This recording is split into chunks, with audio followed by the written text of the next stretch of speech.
January 6, 2021. Our democracy, electoral system, and country. I'm Benny Thompson, chairman of the January 6, 2021 committee. I was born, raised, and still live in Bolton, Mississippi, a town with a population of 521, which is midway between Jackson and Vicksburg, Mississippi, and the Mississippi River. I'm from a part of the country where people justify the actions of slavery, the Ku Klux Klan, and lynching. I'm reminded of that dark history as I hear voices today try and justify the actions of the insurrectionists on January 6, 2021. Over the next few weeks, Hey, Patrick John. hopefully you will get to know I wouldn't want to watch this without you. the other members, my colleagues up here, and me. We represent a diversity of communities from all over the United States, rural areas and cities, East Coast, West Coast, and the Heartland. All of us have one thing in common. We swore the same oath. That same oath that all members of Congress take upon taking office and afterwards every 2 years if they are reelected. We swore an oath to defend the Constitution against all enemies, foreign and domestic. The words of the current oath taken by all of us that nearly every United States government employee takes have their roots in the Civil War. Throughout our history, the United States has fought against foreign enemies to preserve our democracy, electoral system, and country. When the United States Capitol was stormed and burned in 1814, foreign enemies were responsible. Afterward, in 1862, when American citizens had taken up arms against this country, Congress adopted a new oath to help make sure no person who had supported the rebellion could hold a position of public trust. Therefore, Congresspersons and United States federal government employees were required for the first time to swear an oath to defend the Constitution against all enemies, foreign and domestic. That oath was put to test on January 6, 2021. The police officers who held the line that day honored their oath. Many came out of that day blooded and broken. They still bear those wounds, visible and invisible. They did their duty. They repelled the mob and ended the occupation of the Capitol. They defended the Constitution against domestic enemies so that Congress could return, uphold our own oath, and count your votes to ensure the transfer of power, just as we've done for hundreds of years. But unlike in 1814, it was domestic enemies of the Constitution who stormed the Capitol and occupied the Capitol, who sought to thwart the will of the people to stop the transfer of power. And so they did, so at the encouragement of the President of the United States. The President of the United States trying to stop the transfer of power, a precedent that had stood for 220 years, even as our democracy had faced its. The President of the United States believed we would be doomed to his bid for re-election. He believed his opponent, General George McClellan, would wave the white flag when it came to preserving the Union. But even with that grim fate hanging in the balance, President Lincoln was ready to accept the will of the voters, come what may. He made a quiet pledge. He wrote down the words, "This morning, as for some days past, it seems exceedingly probable that this administration will not be reelected. Then it will be my duty to so cooperate with the president-elect. It will be my duty Lincoln sealed that memo and asked his cabinet secretaries to sign it sight unseen. He asked them to make the same commitment he did, to accept defeat if indeed defeat was the will of the people, to uphold the rule of law, to do what every president who came before him did, and what every president who followed him would do, until Donald Trump. Donald Trump lost the presidential election in 2020. The American people voted him out of office. It was not because of a rigged system. It was not because of voter fraud. Don't believe me? Hear what his former Attorney General had to say about it. I warn those who watching that this contains strong language. Right on. No, just what I've been through. I had 3 discussions with the president that I can recall. One was on November 23rd, one was on December 1st, and one was on December 14th. And I've been through sort of the give and take of those discussions. And in that context, I made it clear I did not agree with the idea of saying the election was stolen and putting out this stuff, which I told the president was bullshit. And, I didn't want to be a part of it, and that's one of the reasons that went into me deciding to leave when I did. I observed, I think it was on December 1st, that, how can you can't live in a world where the incumbent administration stays in power based on its view, unsupported by specific evidence, that there was fraud in the election. Bill Barr, on Election Day 2020, he was the Attorney General of the United States, the top law enforcement official in the country, telling the president exactly what he thought about claims of a stolen election. Donald Trump had his days in court to challenge the results. He was within his rights to seek those judgments. In the United States, law-abiding citizens have those tools for pursuing justice. He lost in the courts, just as he did at the ballot box. And in this country, that's the end of the line. But for Donald Trump, that was only the beginning of what became a sprawling, multi-step conspiracy aimed at overturning the presidential election, aimed at throwing out the votes of millions of Americans, your votes, your voice in our democracy, and replacing the will of the American people with his will to remain in power after his term ended. Donald Trump was at the center of this conspiracy. And ultimately, Donald Trump, the President of the United States, spurred a mob of domestic enemies of the Constitution to march down the Capitol and subvert American democracy. Any legal jargon you hear about seditious conspiracy, obstruction of an official proceeding, conspiracy to defraud the United States boils down to this. January 6th was the culmination of an attempted coup, a brazen attempt, as one rioter put it shortly after January 6th, to overthrow the government. The violence was no accident. It represented Trump's last stand, most desperate chance to halt the transfer of power. Now, you may hear those words and think, this is just another political attack on Donald Trump by people who don't like him. That's not the case. My colleagues and I all wanted an outside independent commission to investigate January 6th, similar to what we had after 9/11. But after first agreeing to the idea, Donald Trump's allies in Congress put a stop to it.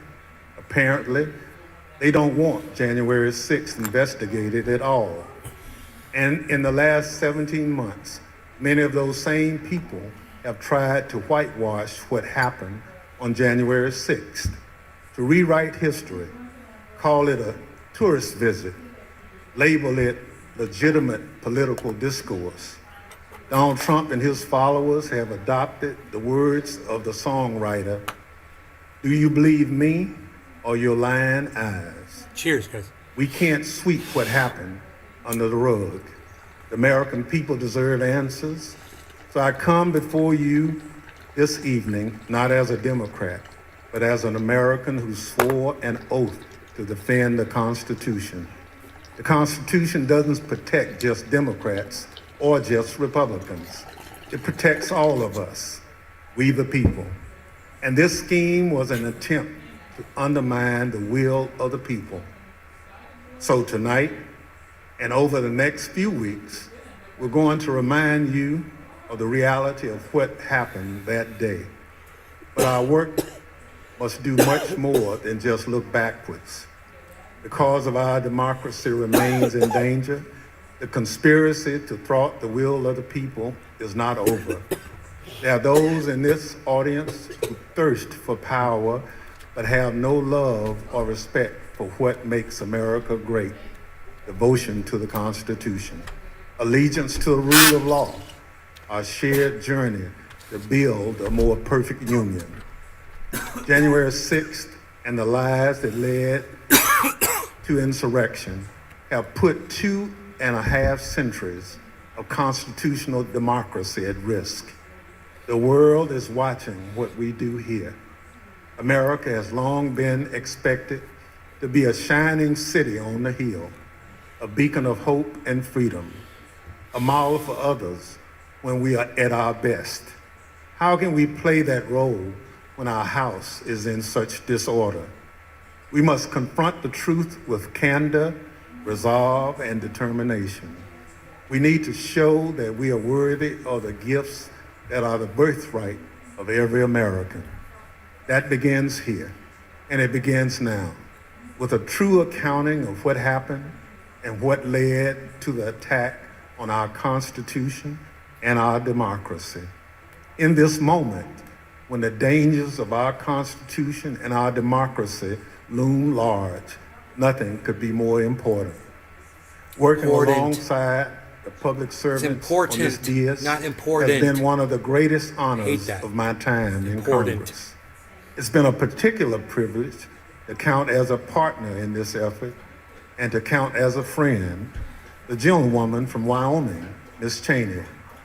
She's a patriot, a public servant of profound courage, of devotion to her oath and the Constitution.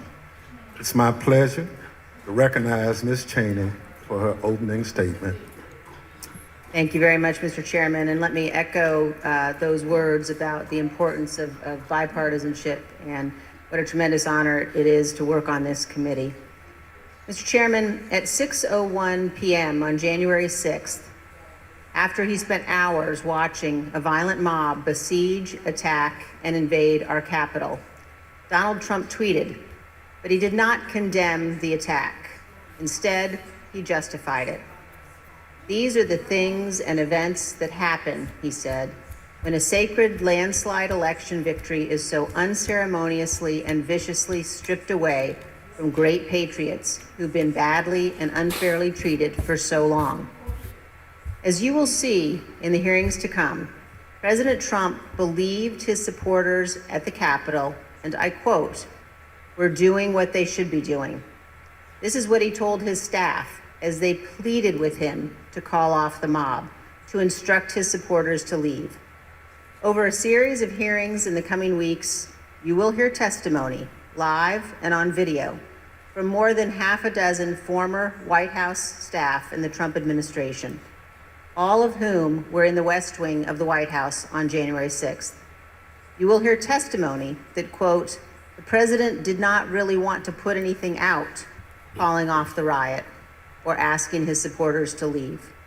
You will hear that President Trump was yelling and, quote, "really angry at advisors who told him he needed to be doing something more." And aware of the rioters' chance to hang Mike Pence, the president responded with this sentiment, quote, "Maybe our supporters have the right idea. Mike Pence, quote, deserves it." You will hear evidence that President Trump refused for hours to do what his staff, his family, and many of his other advisors begged him to do, immediately instruct his supporters to stand down and evacuate the Capitol.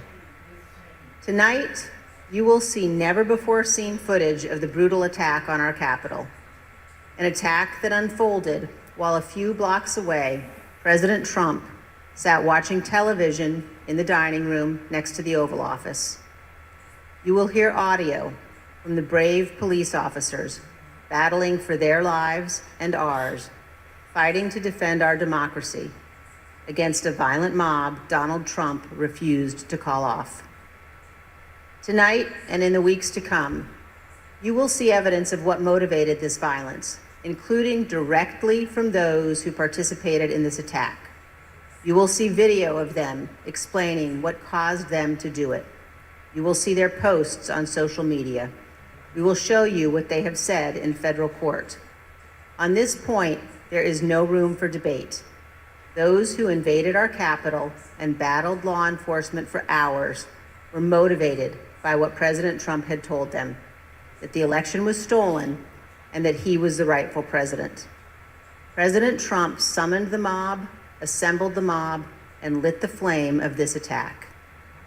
You will also hear about plots to commit seditious conspiracy on January 6th, a crime defined in our laws as conspiring to overthrow, put down, or destroy by force the government of the United States, or to oppose by force the authority thereof. Multiple members of two groups, the Oath Keepers and the Proud Boys, have been charged with this crime for their involvement in the events leading up to and on January 6th. Some have pled guilty. The attack on our Capitol was not a spontaneous riot. Intelligence available before January 6th identified plans to, quote, invade the Capitol, occupy the Capitol, and take other steps to halt Congress's count of electoral votes that day.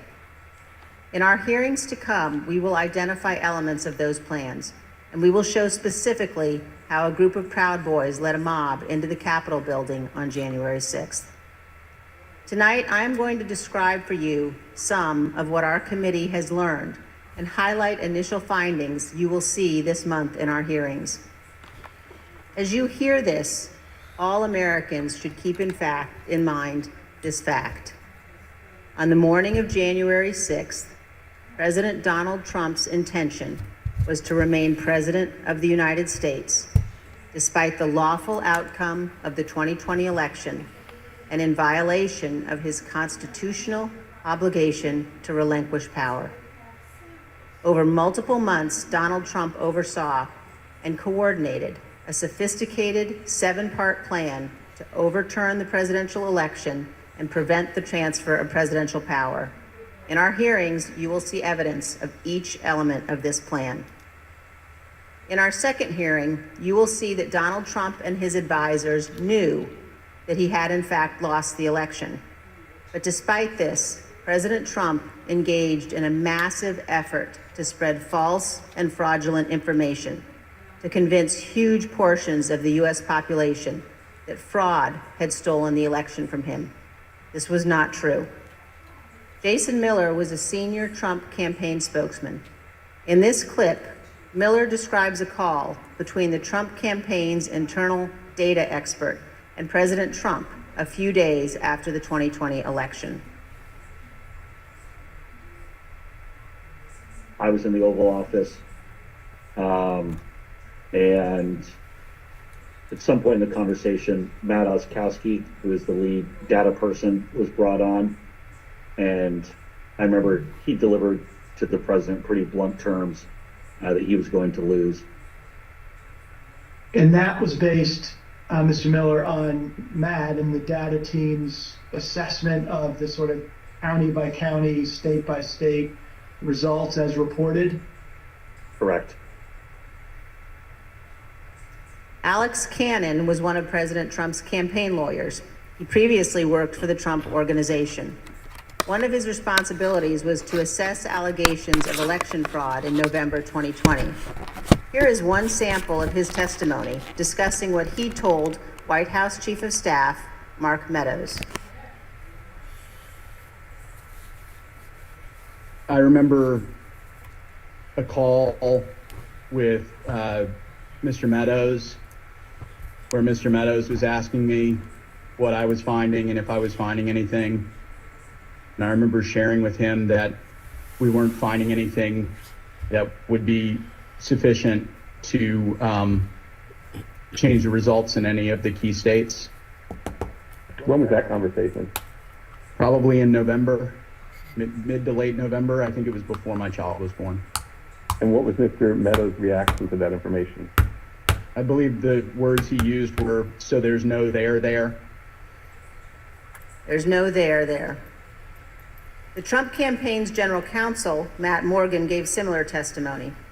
He explained that all of the fraud allegations and the campaign's other election arguments, taken together and viewed in the best possible light for President Trump, could still not change the outcome of the election. Make you vomit. President Trump's Attorney Bonner. General Bill Barr also told Donald Trump his election claims were wrong. You guys like my sound booth? That I made Repeatedly, with my blankets and stuff? told the Trying to show president in no uncertain terms Should turn the light on. that I did not see evidence of fraud, and that would have affected the outcome of the election. And frankly, a year and a half later, I haven't seen Go out there anything and yell to loud. change my mind on that. Attorney General Barr also told President Trump that his allegations about Dominion voting machines were groundless. I saw absolutely zero basis for the allegations, but they were made in such a sensational way that they obviously were influencing a lot of people, members of the public, that there was this systemic corruption in the system and that their votes didn't count and that these machines controlled by somebody else were actually determining it, which was complete nonsense. And it was being laid out there. And I told them that it was crazy stuff and they were wasting their time on that. And it was doing a grave disservice to the country. But President Trump persisted, repeating the false Dominion allegations in public at least a dozen more times, even after his attorney general told him they were, quote, complete nonsense. And after Barr's resignation on December 23rd, the acting attorney general who replaced him, Jeff Rosen, and the acting deputy, Richard Donahue, told President Trump over and over again that the evidence did not support allegations he was making in public. Many of President Trump's White House staff also recognized that the evidence did not support the claims President Trump was making. This is the president's daughter commenting on Bill Barr's statement that the department found no fraud sufficient to More overturn the distraction, election. says Allendale Vergara. What's up, Allendale Vergara? There, you done How did that guarding. affect your perspective about the election when I'll go Attorney into the General Barr future, made buddy. that statement? It affected my perspective. I respect Attorney General Barr. I do. So I I do yard maintenance right now. accepted what he was saying.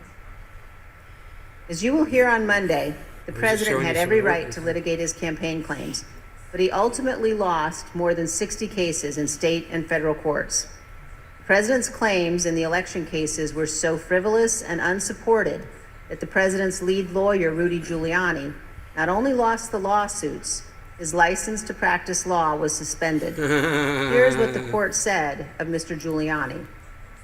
Giuliani communicated demonstrably false and We're watching misleading the statements to Benghazi courts, over there on lawmakers, Fox. and the public at large With Hillary in his Clinton. capacity as lawyer for former President Donald J. Who Trump knows how many and the years ago Trump that was. campaign in connection with Trump's failed effort at re-election Good in question. 2020. PJ Dub.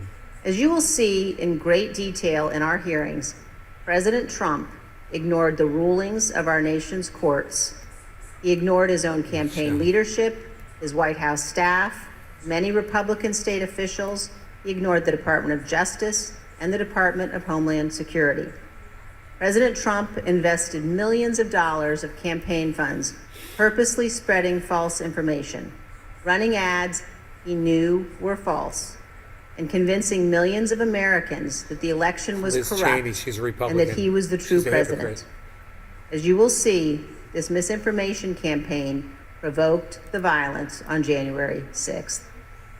In our third hearing, you will see Yeah. that President Trump corruptly planned to replace the Attorney General of the United States so the U.S. Justice Department would spread his false stolen election claims. In the days before January 6th, President Trump told his top Justice Department officials, quote, "Just say the election was corrupt and leave the rest to me and the Republican congressman." Senior Justice Department officials, men he had appointed, told him they could not do that because it was not true. So President Trump decided to replace them. He offered Jeff Clark, an environmental lawyer at the Justice Department, the job of acting Attorney General. President Trump wanted Mr. Clark to take a number of steps, including sending this letter to Georgia and 5 other states, saying the U.S. Department of Justice had, quote, identified significant concerns that may have impacted the outcome of the election. This letter is a lie. The Department of Justice had in fact repeatedly told President Trump exactly the opposite, that they had investigated his stolen election allegations and found no credible fraud that could impact the outcome of the election. This letter and others like it would have urged multiple states to withdraw their official and lawful electoral votes for Biden. Acting Deputy Attorney General Richard Donoghue described Jeff Clark's letter this way, quote, "This would be a grave step for the department to take and could have tremendous constitutional, political, and social ramifications for this country." The committee agrees with Mr. Donoghue's assessment. Had Clark assumed the role of Attorney General in the days before January 6th and issued these letters, the ramifications could indeed have been grave. Mr. Donoghue also said this about Clark's plan. And I recall toward the end saying, what you're proposing is nothing less than the United States Justice Department meddling in the outcome of a presidential election. In our hearings, you will hear firsthand how the senior leadership of the Department of Justice threatened to resign, how the White House counsel threatened to resign, and how they confronted Donald Trump and Jeff Clark in the Oval Office.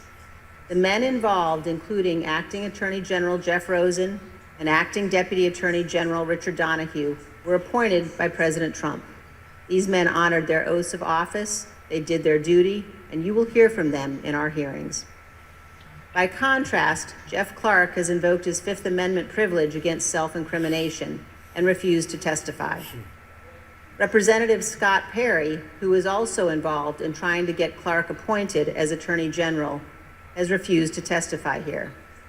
As you will see, Representative Perry contacted the White House in the weeks after January 6th to seek a presidential pardon. Multiple other Republican congressmen also sought presidential pardons for their roles in attempting to overturn the 2020 election. In our 4th hearing, we will focus on President Trump's efforts to pressure Vice President Mike Pence to refuse to count electoral votes on January 6th. Vice President Pence has spoken publicly about this. President Trump is wrong. I had no right to overturn the election. The presidency belongs to the American people and the American people alone. Good for him. And frankly, there is no idea more un-American than the notion that any one person could choose the American president. What President Trump demanded that Mike Pence do wasn't just wrong, it was illegal and it was unconstitutional. You will hear this in great detail from the Vice President's former general counsel. Witnesses in these hearings will explain how the former Vice President and his staff informed President Trump over and over again that what he was pressuring Mike Pence to do was illegal. As you will hear, President Trump engaged in a relentless effort to pressure Pence, both in private and in public. You will see the evidence of that pressure from multiple witnesses, live and on video. Hey, Adidas. Hey, John Vice Mallard. President Pence demonstrated his loyalty to Donald Trump consistently over 4 years, but he knew that he had a higher duty to the United States Constitution. This is testimony from the Vice President's Chief of Staff. So I think the vice president was proud of his 4 years of service, and he felt like much had been accomplished in those 4 years. And I think he was proud to have stood beside the president for all that had been done. But I think he ultimately knew that his fidelity to the Constitution was his first and foremost oath, and that's what he articulated publicly, and I think that that's what he felt. His fidelity to the Constitution was more important than his fidelity to President Trump and his desire. The oath he took. Yeah. Yes. You'll also hear about a lawyer named John Eastman. Mr. Eastman was deeply involved in President Trump's plans. You'll hear from former Fourth Circuit federal judge Michael Luttig, a highly respected leading conservative judge. John Eastman clerked for Judge Luttig. Judge Luttig provided counsel to the vice president's team in the days before January 6th. The judge will explain how Eastman, quote, was wrong at every turn. And you will see the email exchanges between Eastman and the vice president's counsel as the violent attack on Congress was underway. Mr. Jacob said this to Mr. Eastman: "Thanks to your bullshit, we are under siege." You will also see evidence that John Eastman did not actually believe the legal position he was taking. In fact, a month before the 2020 election, Eastman took exactly the opposite view on the same legal issues. In the course of the Select Committee's work to obtain information from Mr. Eastman, we have had occasion to present evidence to a federal judge. The judge evaluated the facts, and he reached the conclusion that President Trump's efforts to pressure Vice President Pence to act illegally by refusing to count electoral votes likely violated 2 federal criminal statutes. And the judge also said this: if Dr. Eastman and President Trump's plan had worked, it would have permanently ended the peaceful transition of power, undermining American democracy and the Constitution. If the country does not commit to investigating and pursuing accountability for those responsible, the court fears January 6th will repeat itself. Every American should read what this federal judge has written. The same judge, Judge Carter, issued another decision on Tuesday night, just this week, indicating that John Eastman and other Trump lawyers knew that their legal arguments had no real chance of success in court, but they relied on those arguments anyway to try to, quote, overturn a Democratic election. And you will hear that while Congress was under attack on January 6th and the hours following the violence, the Trump legal team in the Willard Hotel War Room continued to work to halt the count of electoral votes. In our 5th hearing, you will see evidence that President Trump corruptly pressured state legislators and election officials to change election results. You will hear additional details about President Trump's call to Georgia officials, urging them to, quote, find 11,780 votes, votes that did not exist, and his efforts to get states to rescind certified electoral slates without factual basis and contrary to law. You will hear new details about the Trump campaign and other Trump associates' efforts to instruct Republican officials in multiple states to create intentionally false electoral slates and transmit those slates to Congress, to the Vice President, and the National Archives, falsely certifying that Trump won states he actually lost. In our final 2 June hearings, you will hear how President Trump summoned a violent mob and directed them illegally to march on the United States Capitol. While the violence was underway, President Trump failed to take immediate action to stop the violence and instruct his supporters to leave the Capitol. As we present these initial findings, keep 2 points in mind. First, our investigation is still ongoing, so what we make public here will not be the complete set of information we will ultimately disclose. And second, the Department of Justice is currently working with cooperating witnesses and has disclosed to date only some of the information it has identified from encrypted communications and other sources. On December 18th, 2020, a group including General Michael Flynn, Sidney Powell, Rudy Giuliani, and others visited the White House. They stayed late into the evening. We know that the group discussed a number of dramatic steps, including having the military seize voting machines and potentially rerun elections. You will also hear that President Trump met with that group alone for a period of time before White House lawyers and other staff discovered the group was there and rushed to intervene. A little more than an hour after Ms. Powell, Mr. Giuliani, General Flynn, and the others finally left the White House, President Trump sent the tweet on the screen now, telling people to come to Washington on January 6th. Be there, he instructed them. Will be wild. As you will see, this was a pivotal moment. This tweet initiated a chain of events. The tweet led to the planning for what occurred on January 6th, including by the Proud Boys, who ultimately led the invasion of the Capitol and the violence on that day. The indictment of a group of Proud Boys alleges that they planned, quote, to oppose by force the authority of the government of the United States. And according to the Department of Justice, on January 6, 2021, the defendants directed, mobilized, and led members of the crowd onto the Capitol grounds and into the Capitol, leading to the dismantling of metal barricades, the destruction of property, the breaching of the Capitol building, and the assaults on law enforcement. Although certain former Trump officials have argued that they did not anticipate violence on January 6th, the evidence suggests otherwise. As you will see in our hearings, the White House was receiving specific reports in the days leading up to January 6th, including during President Trump's Ellipse rally, indicating that elements in the crowd were preparing for violence at the Capitol.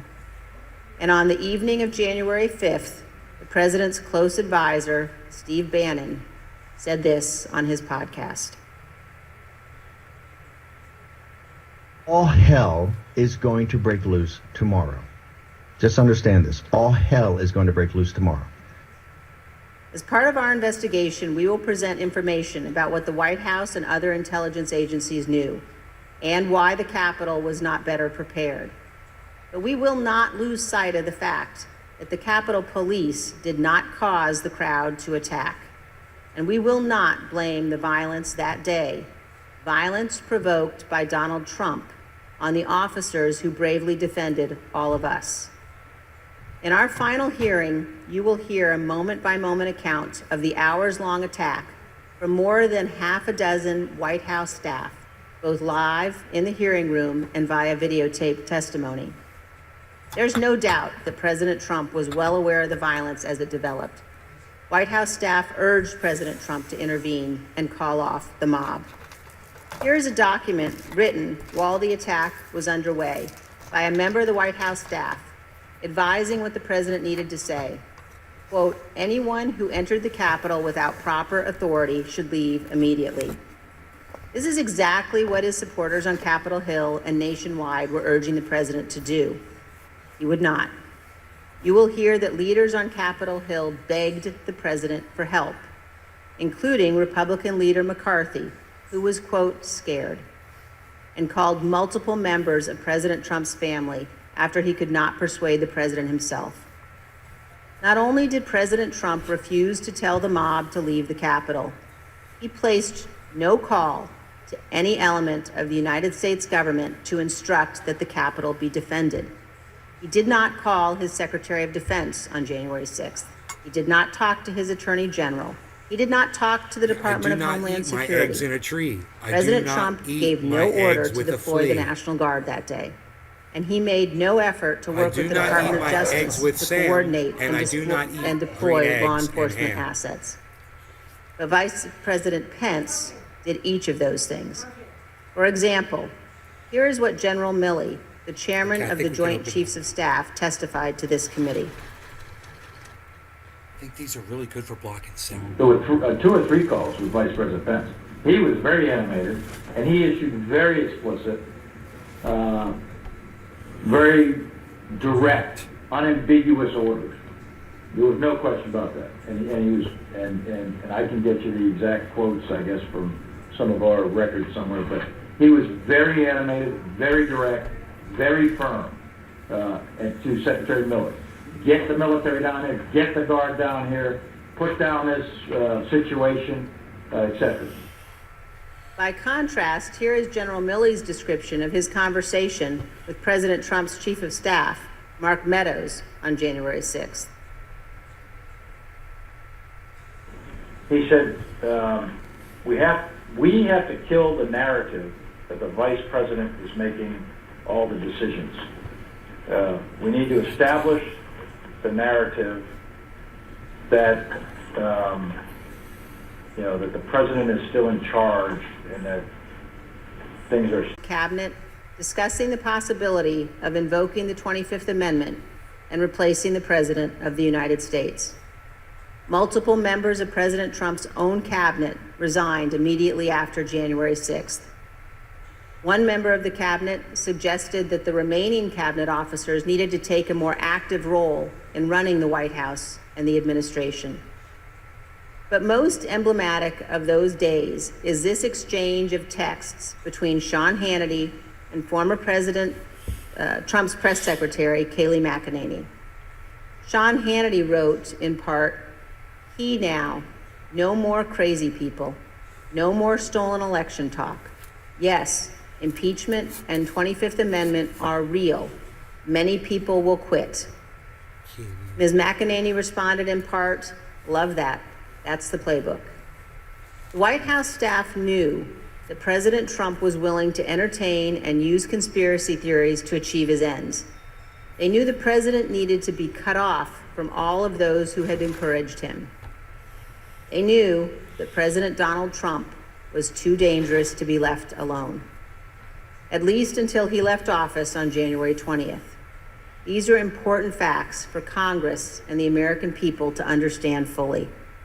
When a president fails to take the steps necessary to preserve our union, or worse, causes a constitutional crisis, we're at a moment of maximum danger for our republic.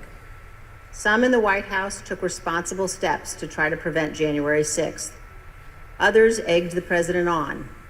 Others, who could have acted, refused to do so. In this case, the White House counsel was so concerned about potentially lawless activity that he threatened to resign multiple times. That is exceedingly rare and exceedingly serious. It requires immediate attention, especially when the entire team threatens to resign. However, in the Trump White House, it was not exceedingly rare, and it was not treated seriously. This is a clip of Jared Kushner addressing multiple threats by White House counsel Pat Cipollone and his team of lawyers to resign in the weeks before January 6th. Jared, are you aware of instances where Pat Cipollone threatened to resign? I kind of, like I said, my interest at that time was on trying to get as many pardons done. And I know that, he was always, him and the team were always saying, oh, we're going to resign. We're not going to be here if this happens, if that happens. So I kind of took it up to just be whining, to be honest with you. Whining. There's a reason why people serving in our government take an oath to the Constitution. As our founding fathers recognized, democracy is fragile. People in positions of public trust are duty-bound to defend it, to step forward when action is required. In our country, we don't swear an oath to an individual or a political party. We take our oath to defend the United States Constitution. And that oath must mean something. Tonight, I say this to my Republican colleagues who are defending the indefensible. There will come a day when Donald Trump is gone, but your dishonor will remain. Finally, I ask all of our fellow Americans, as you watch our hearings over the coming weeks, please remember what's at stake. Remember the men and women who have fought and died so that we can live under the rule of law, not the rule of men. I ask you to think of the scene in our Capitol Rotunda on the night of January 6th. There, in a sacred space in our constitutional republic, the place where our presidents lie in state, watched over by statues of Washington and Jefferson, Lincoln and Grant, Eisenhower, Ford, and Reagan. Against every wall that night encircling the room, there were SWAT teams, men and women in tactical gear with long guns, deployed inside our Capitol building. There in the rotunda, these brave men and women rested beneath paintings depicting the earliest scenes of our republic, including one painted in 1824 depicting George Washington resigning his commission, voluntarily relinquishing power, handing control of the Continental Army back to Congress. With this noble act, Washington set the indispensable example of the peaceful transfer of power, what President Reagan called nothing less than a miracle. The sacred obligation to defend this peaceful transfer of power has been honored by every American president, except one.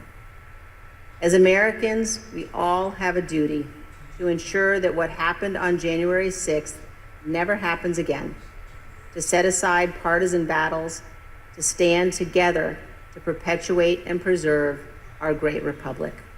Thank you, Mr. Chairman. Wow. Wow. As we provide answers to American people about Hey, January Maxine. 6th, it's important that we remember exactly what took place. That this was no tourist visit to the Capitol. Most of the footage we are about to play has never been seen. Here we go. The Select Committee obtained it as a part of our investigation. This isn't easy to watch. I want to warn everyone that this video includes violence and strong language. Without objection, I include in the record a video presentation of the violence of January 6th. Proud of your boy! Proud of your boy! Proud of your boy! Yeah, just for awareness, be advised, there's probably about 300 Proud Boys. They're marching eastbound in this 400 block of kind of Independence, actually on the mall towards the United States Capitol. I am not allowed to say what's going to happen today because everyone's just going to have to watch for themselves. But it's going to happen. Something's going to happen. Who's free? Our streets! Who's free? Our streets! Who's free? Our streets!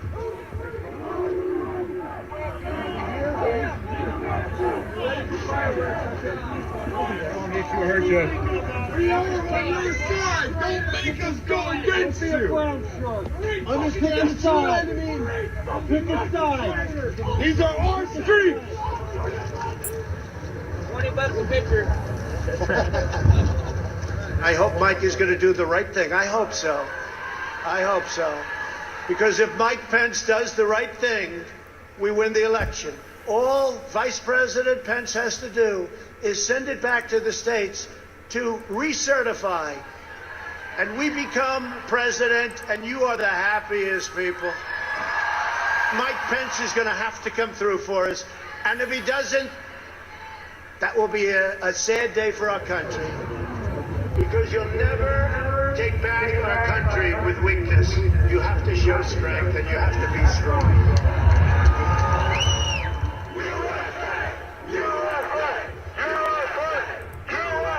Cruiser 50, it does look like we're going to have an ad hoc march stepping off here. There's a crowd surge heading east. We love Trump! We love Trump! We love Trump! We love Trump! We love Trump! We love Trump! We love Trump! Mike Pence, I hope you're going to stand up for the good of our Constitution and for the good of our country. And if you're not, I'm going to be very disappointed in you. I will tell you right now.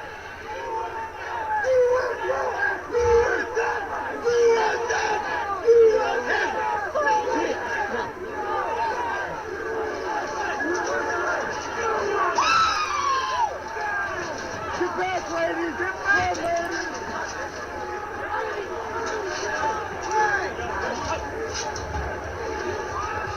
Immediate 1-1 priority. We just had protesters. Keep circle. Breach the line. We need backup.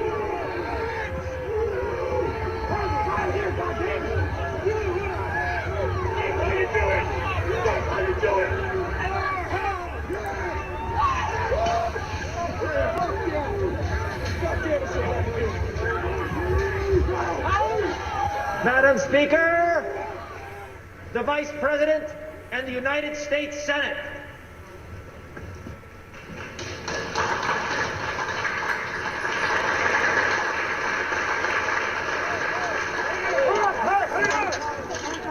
We're going to give riot warnings as soon as the outriders here. We're going to give riot warnings. We're going to try to get compliance, but this is now effectively a riot. 49 hours declaring it a riot. 35 to 50, be advised, Capitol Police 1 advised they're trying to breach and get to the Capitol. Yeah, copy. Hold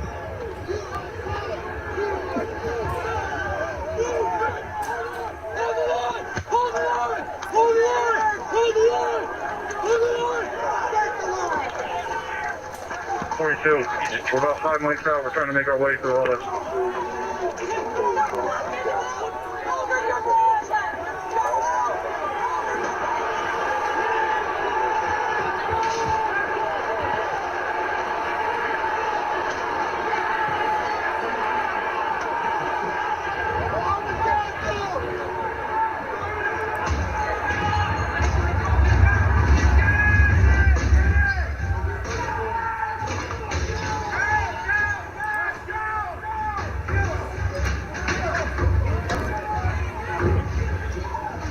We have a breach of the Capitol! Breach of the Capitol to the upper level! Be advised they're requesting additional resources on the east side as they've broken into that window and they're trying to kick it in.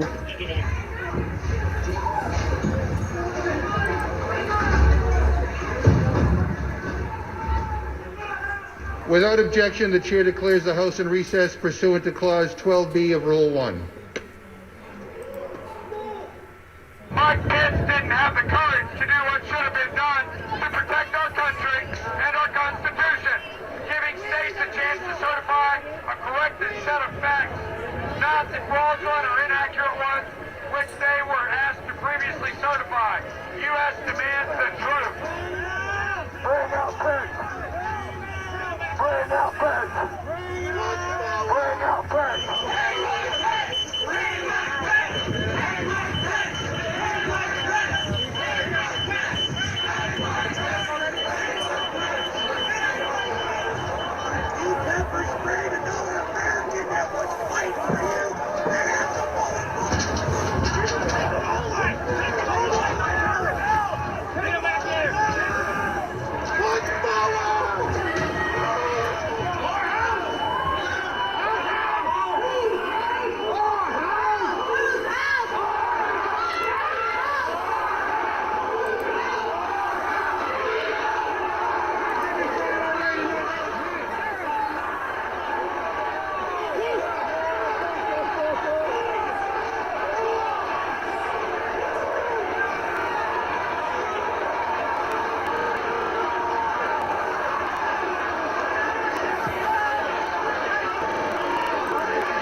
Too many people. Look at this man. We're fucked.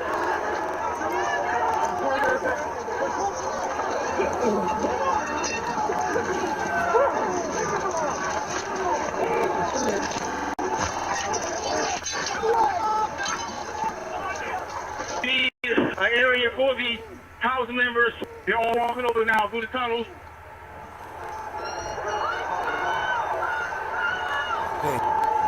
Down. We're trying to hold the upper deck.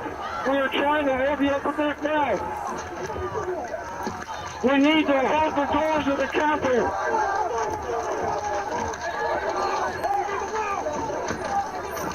I need court support.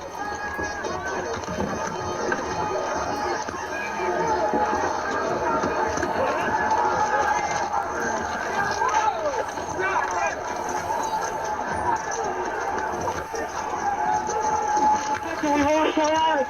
We lost the line! All MPDs, get back!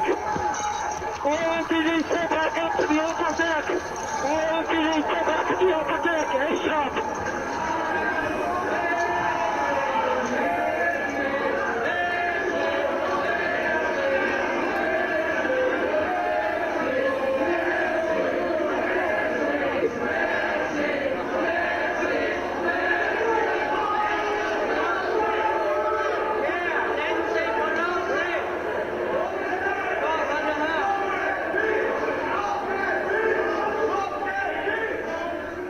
Cruiser 50, be advised that Capitol Police is going to start moving their resources inside We're going to start the M4 officers first.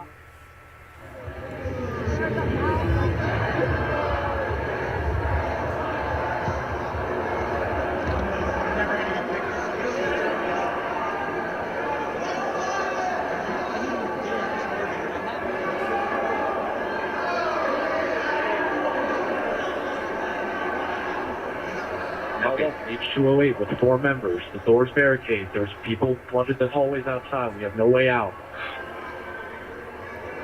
In fact, officers still remaining on the house floor, on the third floor, to use the subways themselves. It's time to evacuate so we can secure the members on the other side. Copy. It's up to us people now, the American people. What are you ready to do? One more time. What are you ready to do? And whatever it takes, I'll lay my life down if it takes. Absolutely. That's why we showed up today. Bring her out! Bring her out here! Hey! We're coming in if you don't bring her out! Fuck you! You back up! I have myself on back now.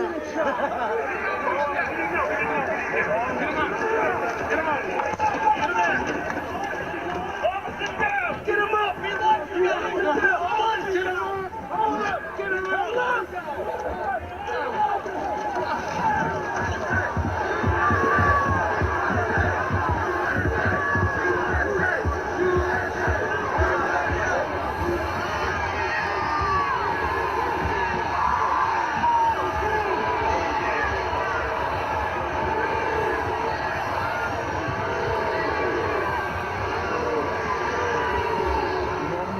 Staging the center of that West Carry Cross for backup.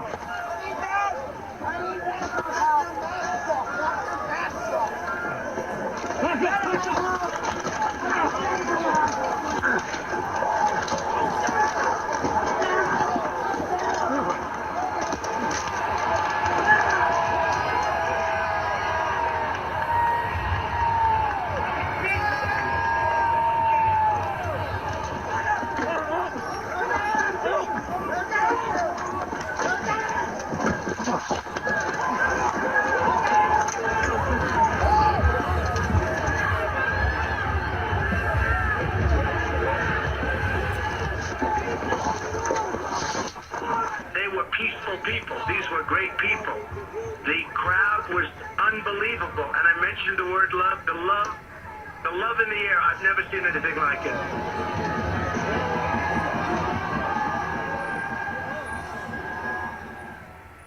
Wow. Crazy, man. Pursuant to the order of the committee of tonight, the chair declares the committee in recess for a period of approximately 10 minutes. Wow, guys. An absolutely devastating film of footage, much of which we had never seen before. Right. And in fact, some of the officers welcome, Nick. who served so valiantly that day were watching that film you just Some of my watched. channels are getting strikes for it. From inside the committee room, and it was emotional, an emotional moment for them as they watched this horrifying spectacle. Before that film,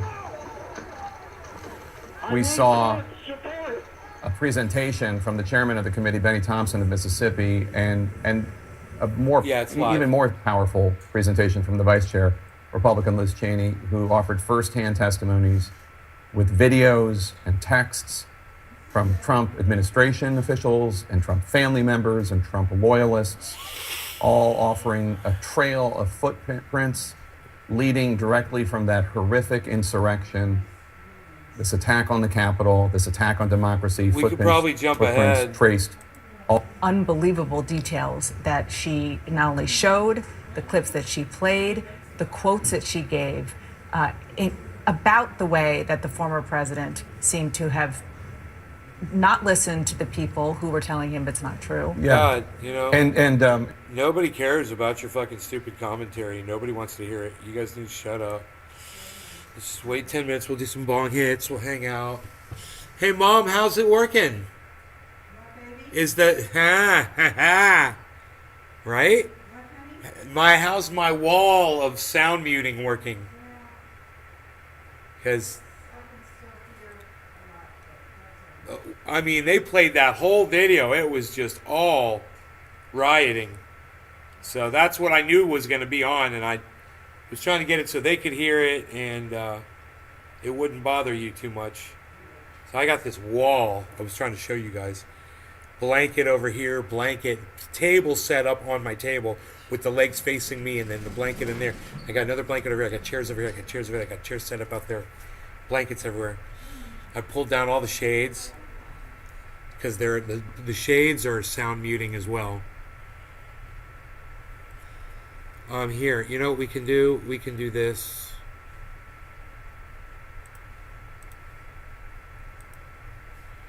And just make this small so when that starts up again, we'll be ready, okay? Cool, so let's do a bong rip. My friends, we're gonna do a bong rip with you right now. Let's bring that camera down. It's way up too high, like me, way up too high.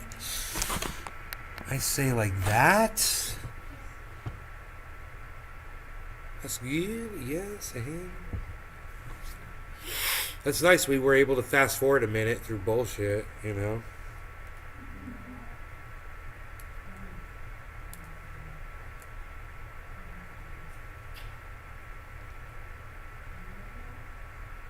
No way.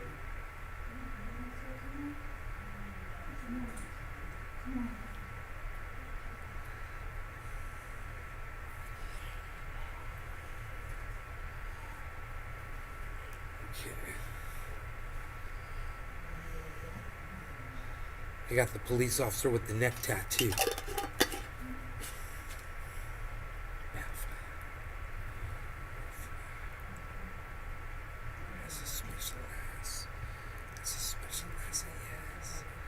John King, nobody wants to hear what you have to say. Hey, John King is married to that girl that's over there on the second from the left. I call her Blinky. I forget her name, but I call her Blinky because every time she talks, she blinks. A lot. She blinks a lot, so I call her Blinky. That court stays late. Is this live on CNN? Yeah. We're previewing premium content on CNN Go, baby. Commercial break in progress. Sokol's Garden Adventures. Hey, dude, did I just subscribe to your YouTube channel? Did you get a notification? Sokol. Yo, Sokol. Sokol. Sokol, look. SoCali Trainwreck, bitch. What? SoCali Trainwreck, what? Psst, shut up. What? Purple flat top. What, son? Purple flat top, bro. I got you. I got you. Oh, and I got this OG Kush. Kush. Mad respect from Los Angeles County, California, SGV 626. What's up, son? Let's make it a little brighter in here. It's a little dark. Good night, Mom. I love you. Alright, I'll see you in the morning. Okay, we're going to do this. We're going to do that. We're going to do this. We're going to do this. Yeah, brighten it up a little bit. Letting the days go by and the water hold me down. Is it true again after the money's gone? Same as it ever was. Same as it ever was. Same as it ever was. Same as it ever was. Same as it ever was. The rare purple flat top, man. That string's a legend here. Bro. That's what's up. You guys like that? I was dancing. I don't know why. Okay, cool. Commercial break. Smoking a bong rip, man. That's what's up, son. I said we're gonna watch this with rips, as promised in the title. You guys see that? Cheers. Got my sound booth all set up. Man, I can't wait till the drum shield gets here.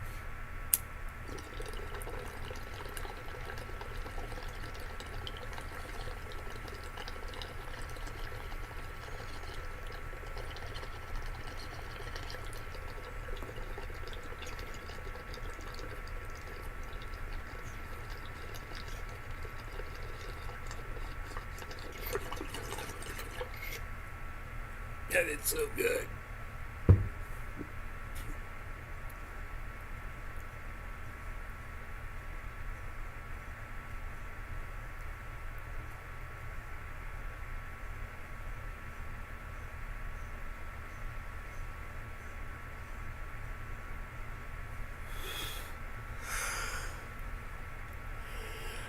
OG Kush is so good.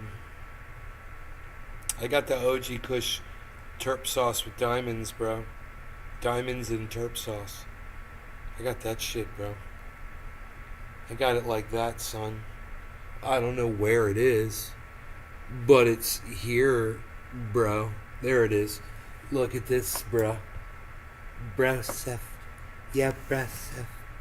Yo, Brosefsky. Yo, Brosefsky. Yo, Brosefsky. What you talking about, Brosefsky? Don't you show yourself the dogs and Guns N' Roses? Guns N' Roses? Guns N' Roses? You guys ready for more of this? How about a little bit more of this? A little bit more of that. Oh, I could give you a little bit more of this, though. How about a little bit more of that? No, I can give you some more of this. He looks like he's about to speak again. They're doing like interviews and shit, bro. Who are these people? It's weird.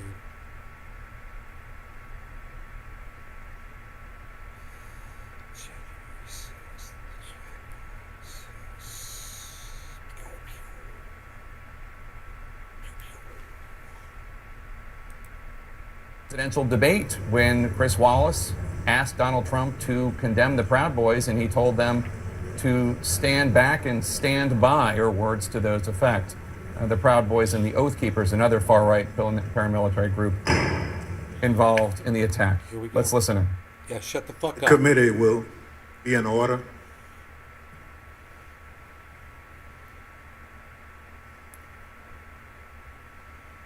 I want to thank our witnesses for being with us this evening to share their firsthand accounts of that terrible day.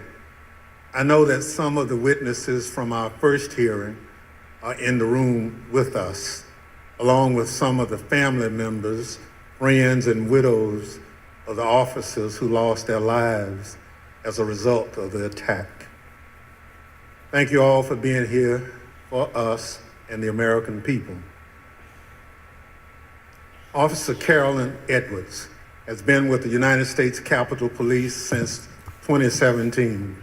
On January 6th, Officer Edwards was assigned to the First Responder Unit, which serves as the first line of defense at the Capitol complex. She also served as a member of the Civil Disturbance Unit, a special subset of the Uniform Division trained to respond to mass demonstration events. Officer Edwards is a graduate of the University of Georgia and currently is working on a master's degree in intelligence analysis from Johns Hopkins University. Nick Quistad is an acclaimed filmmaker. Credits include documenting stories from war zones in Afghanistan, Syria, and Iraq. On January 6th, Mr. Quickstead was working on a documentary about, quote, why Americans are so divided when Americans have so much in common, end quote. During that day, Mr. Quickstead interviewed and documented movements of the people around the Capitol, including the first moments of the violence against the Capitol Police and the chaos that ensued. I will now swear in our witnesses. The witnesses will please stand and raise your right hand. Do you swear and affirm under penalty of perjury that the testimony you're about to give is the truth, the whole truth, and nothing but the truth? So help you God. Smells so good.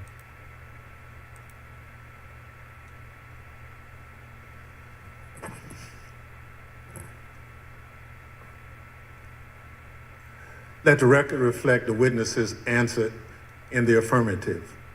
Without objection, the witness's statement will be included in the record. Pursuant to Section 5C8 of House Resolution 503, I recognize myself for questioning. As you saw just a few minutes ago, the Proud Boys instigated the first breach of the Capitol just before 1 o'clock p.m., where rioters pushed over barricades near the Peace Circle at the foot of the Capitol. Our two witnesses tonight were both there at the time of that first breach. Officer Edwards was standing with other officers behind a line of bike racks that marked the perimeter of the Capitol grounds. She bravely tried to prevent an angry crowd from advancing on the Capitol. Unfortunately, she was overrun and knocked unconscious as the crowd advanced on the Capitol. Mr. Quickstead was a few yards away from Officer Edwards, taking footage of the Proud Boys as part of his work on a documentary film. Most of his footage has never been shown publicly before we shared it this evening. Officer Edwards. Why is that? I'd like to start by asking if you could tell us why you believe it's important for you to share your story this evening with the committee and the American public. Important. Please, your microphone. Well, thank you, Mr. Chairman. I really appreciate it, and thank you to the committee for having me here to testify. I was called a lot of things on January 6, 2021 and the days thereafter. I was called Nancy Pelosi's dog, called incompetent, called a hero, and a villain. I was called a traitor to my country, my oath, and my Constitution. In actuality, I was none of those things. I was an American, standing face to face with other Americans, asking myself how many times, many times, how we had gotten here. I had been called names before, but never had my patriotism or duty been called into question. I, who got up every day, no matter how early the hour or how late I got in the night before, to put on my uniform and to protect America's symbol of democracy. I, who spent countless hours in the baking sun and freezing snow to make sure that America's elected officials were able to do their job. I, whose literal blood, sweat, and tears were shed that day defending the building that I spent countless holidays and weekends working in. I am the proud granddaughter of a Marine that fought in the Battle of the Chosin Reservoir in the Korean War. I think of my papa often in these days, how he was so young and thrown into a battle he never saw coming and answered the call at a great personal cost. How he lived the rest of his days with bullets and shrapnel in his legs, but never once complained about his sacrifice. I would like to think that he would be proud of me. Proud of his granddaughter that stood her ground that day and continued fighting, even though she was wounded, like he did many years ago. I am my grandfather's granddaughter, proud to put on a uniform and serve my country. They dared to question my honor. They dared to question my loyalty. And they dared to question my duty. I'm a proud American, and I will gladly sacrifice everything to make sure that the America my grandfather defended is here for many years to come. Thank you. Officer Edwards, your story and your service is important, and I thank you for being here tonight. Mr. Quickstead, Important. I also like to ask you to introduce yourself. Can you tell us how you found yourself in Washington, D.C. on January 6, 2021? Good evening, Chair and Madam Vice Chair. Thank you for the introduction. As stated, in the winter of 2020, I was working on a documentary. As part of that documentary, I filmed several rallies in Washington, D.C. on December the 11th and December the 12th. And I learned there would be a rally on the Mall on January 6th. So my 3 colleagues and I came down to document the rally. According to the permit of the event, there was going to be a rally at the Ellipse. We arrived at the Mall and observed a large contingent of Proud Boys marching towards the Capitol. We filmed them, and almost immediately I was separated from my colleagues. I documented the crowd turn from protesters to rioters to insurrectionists. I was surprised at the size of the group, the anger and the profanity. And for anyone who didn't understand how violent that event was, I saw it, I documented it, and I experienced it. I heard incredibly aggressive chanting, and I subsequently shared that footage with the authorities. I'm here today pursuant to a House subpoena. Thank you so much. Thank you, Mr. Quested. The Select Committee has conducted extensive investigative work to understand what led the Proud Boys and other rioters to the Capitol on January 6th. We've obtained substantial evidence showing that the president's December 19th tweet calling his followers to Washington, D.C. on January 6th energized individuals from the Proud Boys and other extremist groups. I'd like to play a brief video highlighting some of this evidence. My name is Marcus Childress, and I'm an investigative counsel for the Select Committee to investigate the January 6th attack on the United States Capitol. What do you want to call them? Give me a name. Give me a white name. Supremacists and white supremacists. White supremacists and right Proud Boys, stand back and stand by. After he made this comment, Enrique Tarrio, then chairman of the Proud Boys, said on Parler, "Standing by, sir." During our investigation, we learned that this comment during the presidential debate actually led to an increase in membership from the Proud Boys. Would you say that Proud Boys members increased after the stand back, stand by comment? Exponentially. I'd say tripled probably, with the potential for a lot more eventually. And did you ever sell any stand back and stand by merchandise? One of the vendors on my page actually beat me to it, but I wish I would have made a stand back, stand by shirt. On December 19th, President Trump tweeted about the January 6th rally and told attendees, "Be there, we'll be wild." Many of the witnesses that we interviewed were inspired by the president's call and came to DC for January 6th. But the extremists, they took it a step further. They viewed this tweet as a call to arms. A day later, the Department of Justice describes how the Proud Boys created a chat called the Ministry of Self-Defense Leadership Chat. In this chat, the Proud Boys established a command structure in anticipation of coming back to DC on January 6th. The Department of Justice describes Mr. Tarrio coming into possession of a document called the 1776 Returns, which describes individuals occupying key buildings around the United States Capitol. The Oath Keepers are another group that the committee investigated. You better get your ass to D.C., folks, this Saturday. Yeah, if you don't, there'll be no more Republic. But we're not going to let that happen. It's not even an if. It's either President Trump is encouraged and bolstered and strengthened to do what he must do, or we wind up in a bloody fight. We all know that. The fight's coming. The Oath Keepers began planning to block the peaceful transfer of power shortly after the November 3rd election. And according to the Department of Justice, Stuart Rhodes, the Oath Keepers leader, said to his followers that we were not going to get through this without a civil war. In response to the December 19th, 2020 tweet by President Trump, the Oath Keepers focused on January 6th in Washington, D.C. In response to the tweet, one member, the president of the Florida chapter, put on social media, "The president called us to the Capitol. He wants us to make it wild." The goal was for the Oath Keepers to be called to duty so that they could keep the president in power, although President Trump had just lost the election. The committee learned that the Oath Keepers set up quick reaction forces outside of the city in Virginia where they stored arms. The goal of these quick reaction forces was to be on standby just in case President Trump invoked the Insurrection Act. Did the Oath Keepers ever provide weapons to members?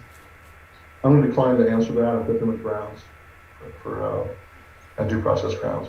In footage obtained by the committee, we learned that on the night of January 5th, Enrique Tarrio and Stewart Rhodes met in a parking garage in Washington, D.C. There's mutual respect there.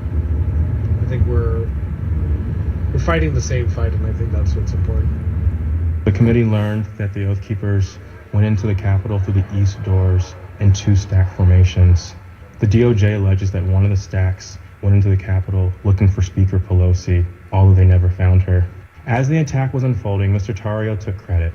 In documents obtained by the Department of Justice, Mr. Tarrio said in an encrypted chat, "Make no mistake, and we did this." Later on that evening, Mr. Tarrio even posted a video which seemed to resemble him in front of the Capitol with a black cape, and the title of the video was Premonition. The evidence developed by the Select Committee and the Department of Justice highlights how each group participated on the attack on the Capitol on January 6th. In fact, the investigation revealed that it was individuals associated with the Proud Boys who instigated the initial breach at the Peace Circle at 12:53 p.m.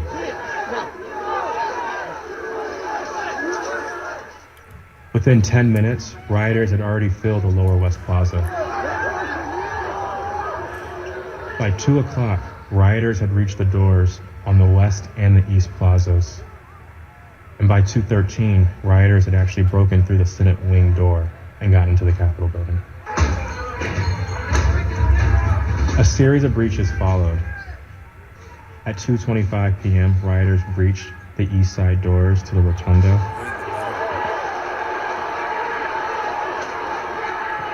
And then right after 2:40 p.m., rioters breached the east side doors near the Ways and Means room.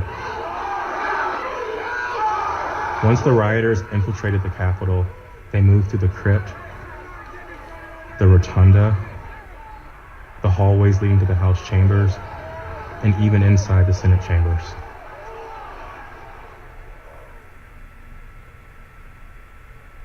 Holy shit. Individuals associated with 2 violent extremist groups have been charged with seditious conspiracy in connection with the January 6th attack. One is the Oath Keepers. They are a group of armed anti-government extremists. The other group is the Proud Boys. They promote white supremacist beliefs and have engaged in violence with people they view as their political enemies. Members of both groups have already pled guilty to crimes associated with the January 6th attack. Mr. Quested, as part of the documentary you've been filming, you gained access to the Proud Boys and their leader, Enrique Tarrio. Your crew filmed them in Washington, D.C. on the evening of January 5th and then on January 6th. On January 5th, the night before the attack, you were with the head of the Proud Boys, Mr. Tarrio, in Washington, D.C. What happened? We picked up Mr. Tarrio from jail.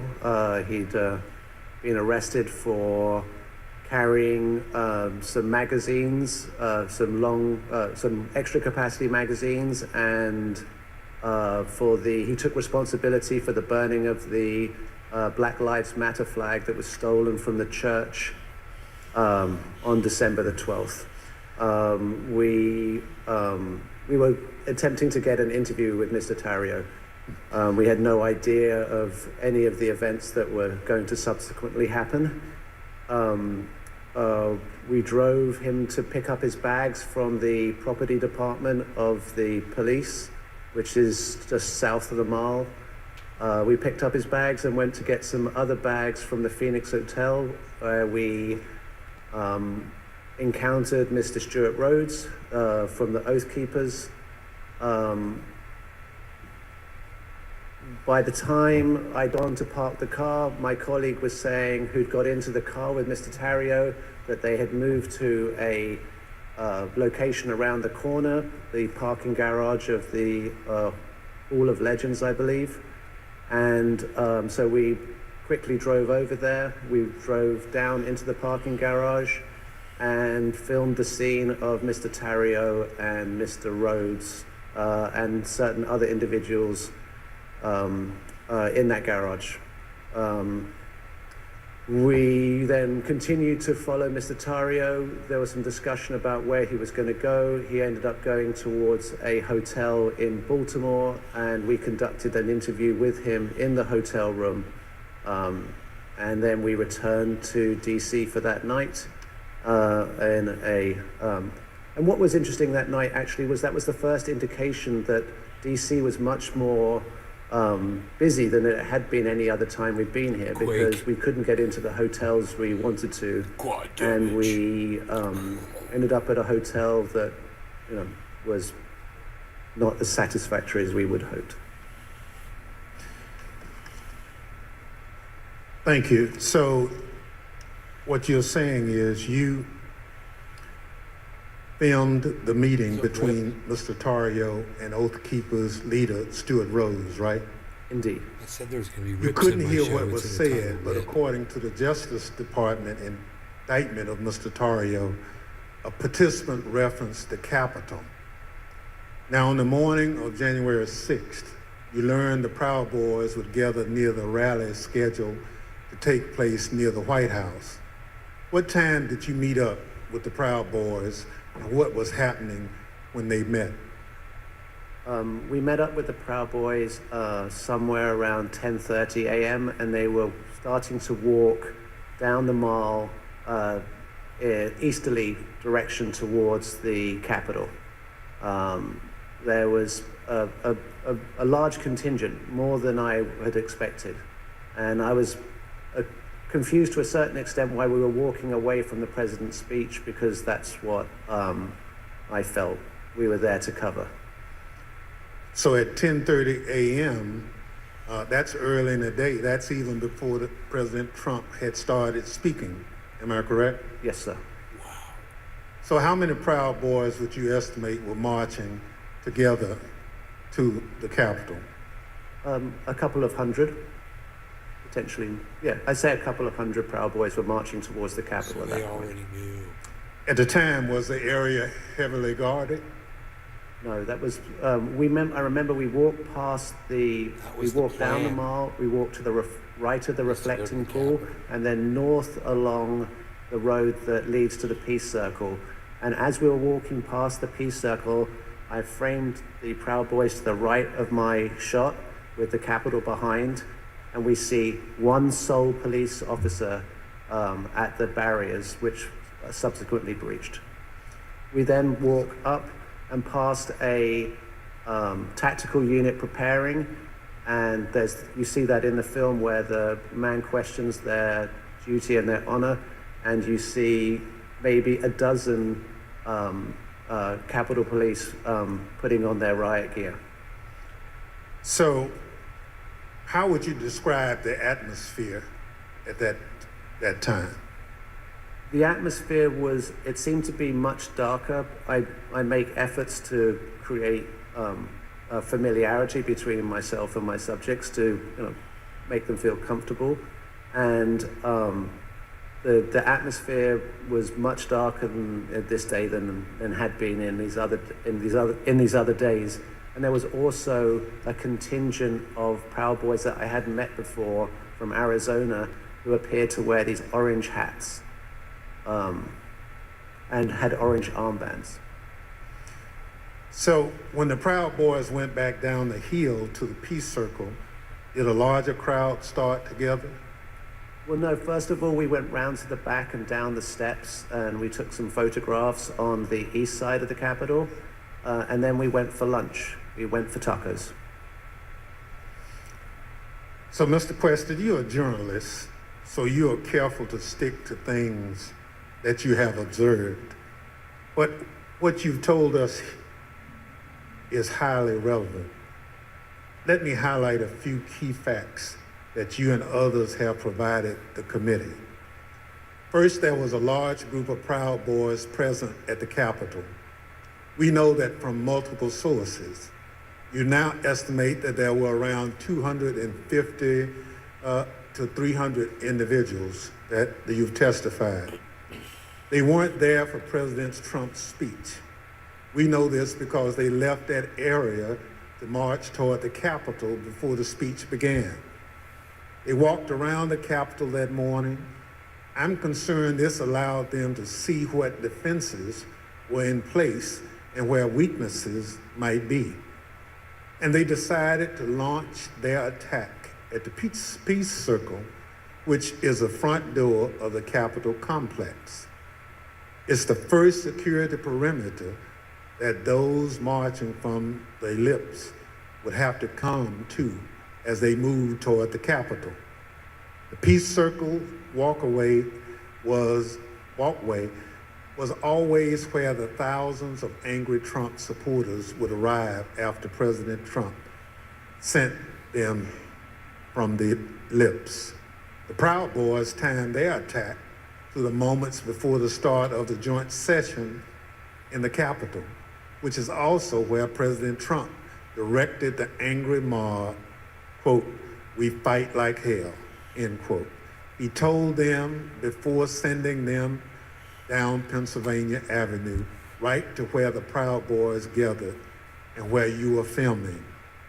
Now, a central question is whether the attack on the Capitol was coordinated and planned. What you witnessed is what a coordinated and planned effort would look like. It was the culmination of a months-long effort spearheaded by President Trump. Mr. Quested, thank you for your eyewitness account of the lead up to the breach of the Peace Circle. This brings us to a point in time where you and Officer Edwards were in close proximity.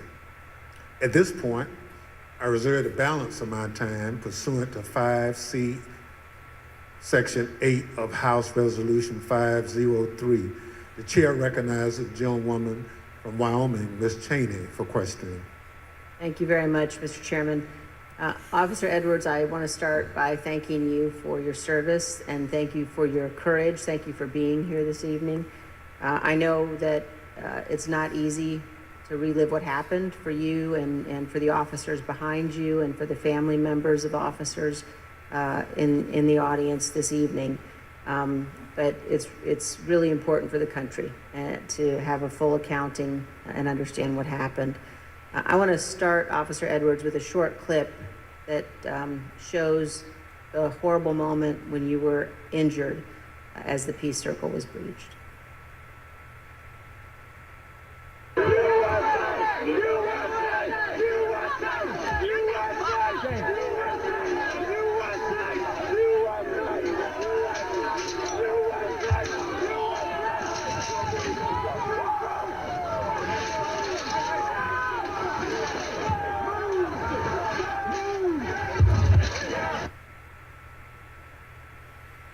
Officer Edwards, can you describe the crowd that had assembled at the Peace Circle as you and your fellow officers stood behind and guarded the bike racks at the Peace Circle? Yes, so there were about, I want to say about 5 of us on that line. And there was our bike rack, and then at the bottom of the Pennsylvania Avenue walkway, or right by Peace Circle, there was another bike rack. And so the crowd had kind of gathered there. It was the crowd led by Joseph Biggs, and they were mostly in civilian clothes. There were some who had military fatigues on. We could see people with bulletproof vests on, things like that. They didn't seem, extremely cohesive, but they had gathered there in their outfits, but they had gathered there together. And Joseph Biggs he had a megaphone, and he started talking about, first it was things kind of relating to Congress, and then the tables started turning once the, what is now the Arizona group is what you said, the crowd with orange hats, they came up chanting F-U-C-K, Antifa, and they joined that group, And once they joined that group, Joseph Biggs' rhetoric turned to the Capitol Police. He started asking us questions like, you didn't miss a paycheck during the pandemic. Mentioning stuff about our pay scale was mentioned. And, started turning the tables on us. And I've worked, I can, conservatively say probably hundreds of civil disturbance events. I know when I'm being turned into a villain, and that's when I turned to my sergeant and I stated the understatement of the century. I said, Sarge, I think we're gonna need a few more people down here. And so after that, I think they started conferring. They went a little silent. They started conferring among each other. I saw the person now identified as Ryan Samsel. He put his arm around Joseph Biggs, and they were talking, and then they started approaching the first barricade. They ripped the first barricade down, and they approached our bike racks. At that time, we started holding on, grabbing the bike racks. There weren't many of us, so I grabbed the middle between two different bike racks. And, I wasn't under any pretense that I could hold it for very long, but I just wanted to, make sure that we could get more people down and get our CDU units time to answer the call. So we started grappling over the bike racks. I felt the bike rack come on top of my head, and I was pushed backwards, and my foot caught the stair behind me, and my chin hit the handrail, and then at that point I had blacked out, but the back of my head clipped the concrete stairs behind me. And you were knocked unconscious, is that right, Officer Edwards? Yes, ma'am. But then when you regained consciousness, even with the injuries, you returned to duty, is that right? Yes, ma'am. At that time, adrenaline kicked in.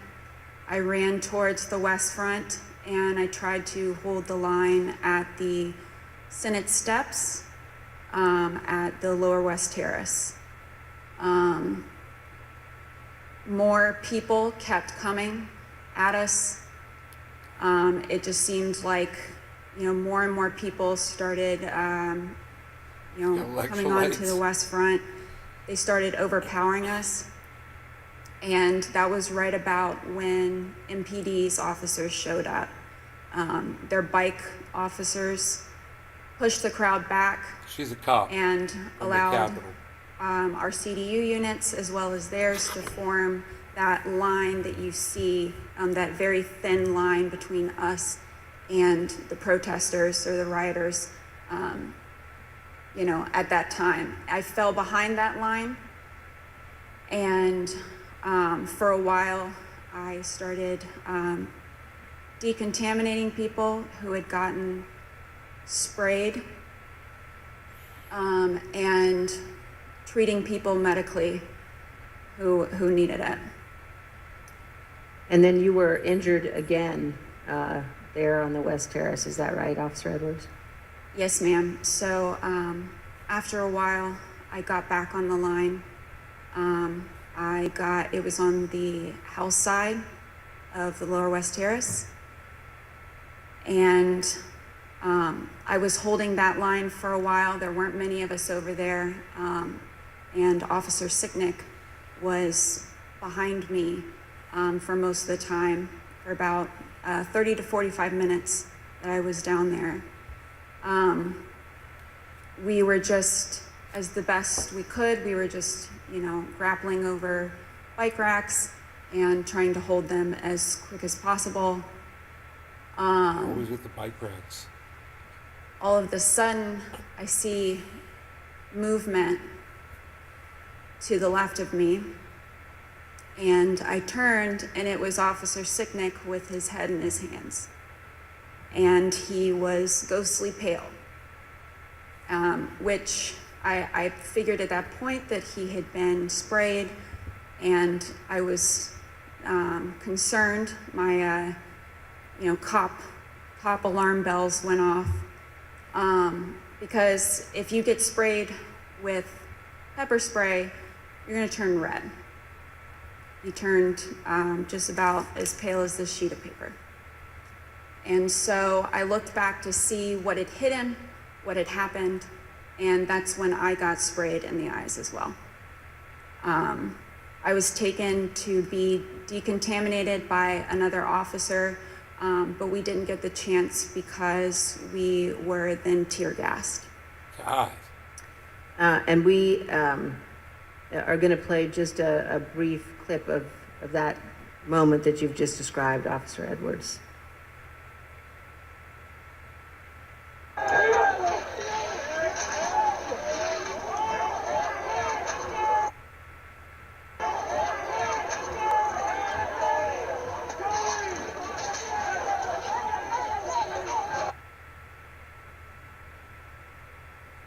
Officer Edwards, I just want to thank you for being here. And I know, again, how difficult it is. I know the family of Officer Sicknick as well, who's here tonight. And one of the things one of the Capitol Police officers said to me recently was to ask me whether or not, as members of Congress, all of us understood that on that day, on January 6th, when we were evacuated from the chamber, were led to a safe, undisclosed location, whether we knew that so many of you had rushed out of the building and into the fight. And I can assure you that we do know that, and that we understand how important your service is. Thank you for your continued work with our committee and the interviews, and thank you very much for both of you for being here this evening. Mr. Chairman, I yield back. Thank you very much. Ms. Edwards, can you give us one memory of that awful day that stands out most vividly in your mind? I can. That time when I talked about falling behind MPD's line, I remember because I had been kind of shielded away because I was holding those stairs, so I wasn't able to really see what was going on over here. When I fell behind that line and I saw, I can just remember my breath catching in my throat, because what I saw was just a war scene. It was something like I'd seen out of the movies. I couldn't believe my eyes. There were officers on the ground, they were bleeding, they were throwing up, they were, they had, I saw friends with blood all over their faces. I was slipping in people's blood. I was catching people as they fell. It was carnage. It was chaos.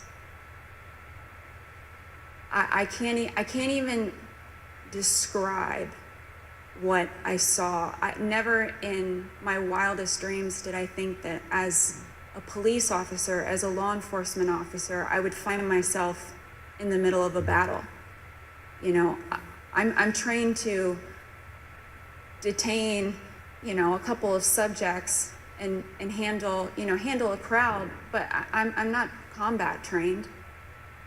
And that day, it was just hours of hand-to-hand combat, hours of dealing with things that were way beyond any law enforcement officer has ever trained for.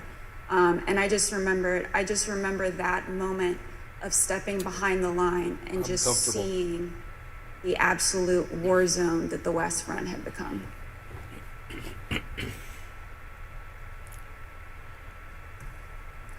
Let me thank you for your service and obviously your bravery that you have told the world about tonight.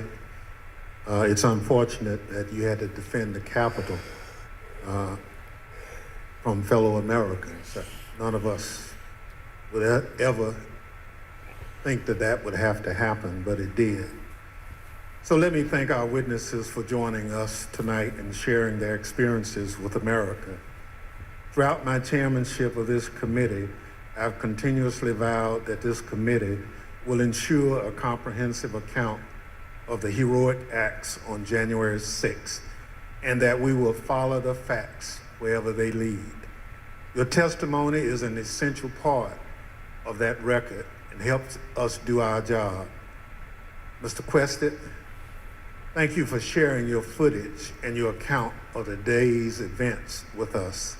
The images you recorded and have shared with the committee do a better job than any of our words in reinforcing the violence of January 6th.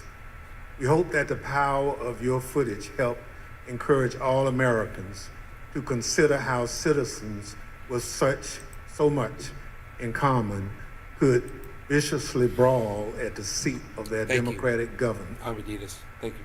Officer Edwards, thank you for your brave service, as I indicated, on January 6th, and all you did to protect us, and most importantly, our democracy.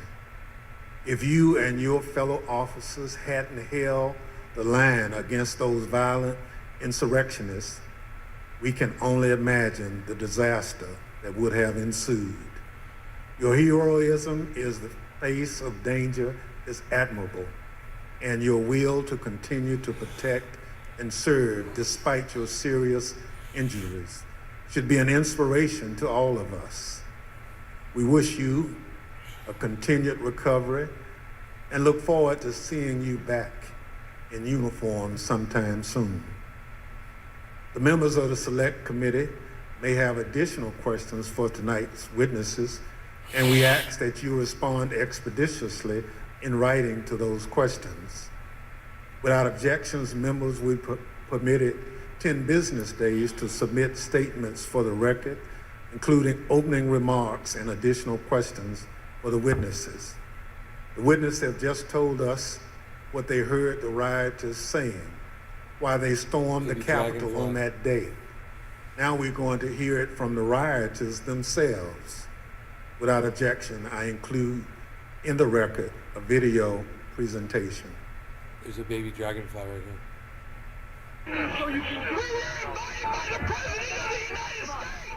What really made me want to come was the fact that, you know, I had supported Trump all that time. I did believe, you know, that the election was being stolen. And Trump asked us to come. He personally asked for us to come to D.C. that day. And I thought, for everything he's done for us, if this is the only thing he's going to ask of me, I'll do it. We're going to walk down to the Capitol. Did you recall President Trump mentioning going to the Capitol during his speech? Oh, yeah. So that's one of my disappointments. He said he was going to go with us, that he was going to be there. I know why I was there, and that's because he called me there, and he laid out Pure Leaf tea on the table. what is happening in our government. Shouts out Pure Leaf. He laid it out. But I remember Donald Trump telling people to be there, right? I mean, to support. So you mentioned that the president asked you. Do you remember a specific message? Basically, yeah, he asked for us to come to D.C., that big things are going to happen. What got me interested, he said, I have something very important to say on January 6th or something like that, is what got me interested to be there. You know, Trump has only asked me for two things. He asked me for my vote, and he asked me to come on January 6th. That's a freaking command. That's a call to action. Stop the steal. When the committee reconvenes next week, We're going to examine the lies that convinced those men and others to storm the Capitol, to try to stop the transfer of power. Stop the We're steal. going to take a close look at the first part of Trump's attack on the rule of law, when he hit the fuse that ultimately resulted in the violence of January 6th. Without objection, and with that, the committee stands adjourned. You have been watching and listening to close to 2 hours of testimony, eyewitness accounts, video documentation, as well as statements by members of Congress about the events of January 6th. Stunning at times, difficult to hear at times, sickening. The dragonfly flew but onto my important finger. nonetheless. Chris Wallace, Take it outside. a lot to talk about just in general. What stands out to you? Well, we'd seen videos before. I remember that the impeachment House impeachment managers put together a very powerful video before the second Senate trial. But this does not lose its capacity to shock and to disgust you and to horrify you. The idea of this mob coming to the symbol, as it was called, the citadel of our democracy, breaching the walls and going in and attacking, talking about hang Mike Pence, hunting for Nancy Pelosi, the Speaker of the House. And, you know, there was also some, you look back at some of the things that were said. Benny Thompson, the chairman, this was a sprawling, multi-step conspiracy to overturn the election, and Donald Trump was at the center of the conspiracy. Liz Cheney, those who invaded the Capitol. Shut the hell up. Dude, there's a dragonfly flying around here, and it landed in a couple places. I wanted to show it to y'all, right? And it landed on the table in front of me. So I put my finger near it, and I just kind of did that. And I was like, I took my finger and kind of moved it away and just kind of went like that, like to show it that I was like a friend. And it got up in the air, it flew up in the air. It landed on it landed on my hand. I was like, oh my God, it landed. I was going to try to take it outside, but the alarm's on. So I can't take him outside, dude. I feel bad. You know? But he was really cool, dude. He was really chill. Anyway, have they gone into full for the evening? Have they recessed? Yeah, they look like they've recessed for the evening.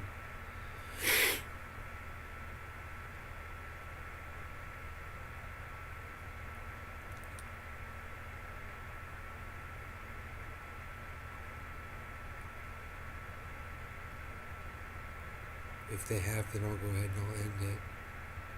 Dragonflies can bite. Yeah, it's cool. Let it bite me. This one was being cool, man. He's being my friend. I've never been bit by a dragonfly. I've had plenty of them land on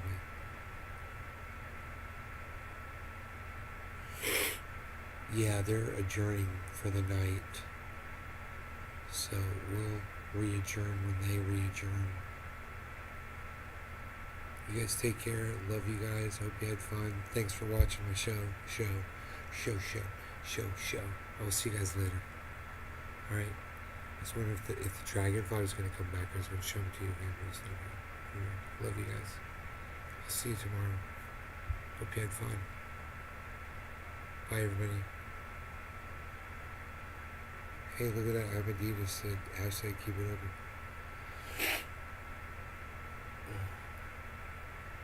You're welcome, buddy. Alright. Bye, guys.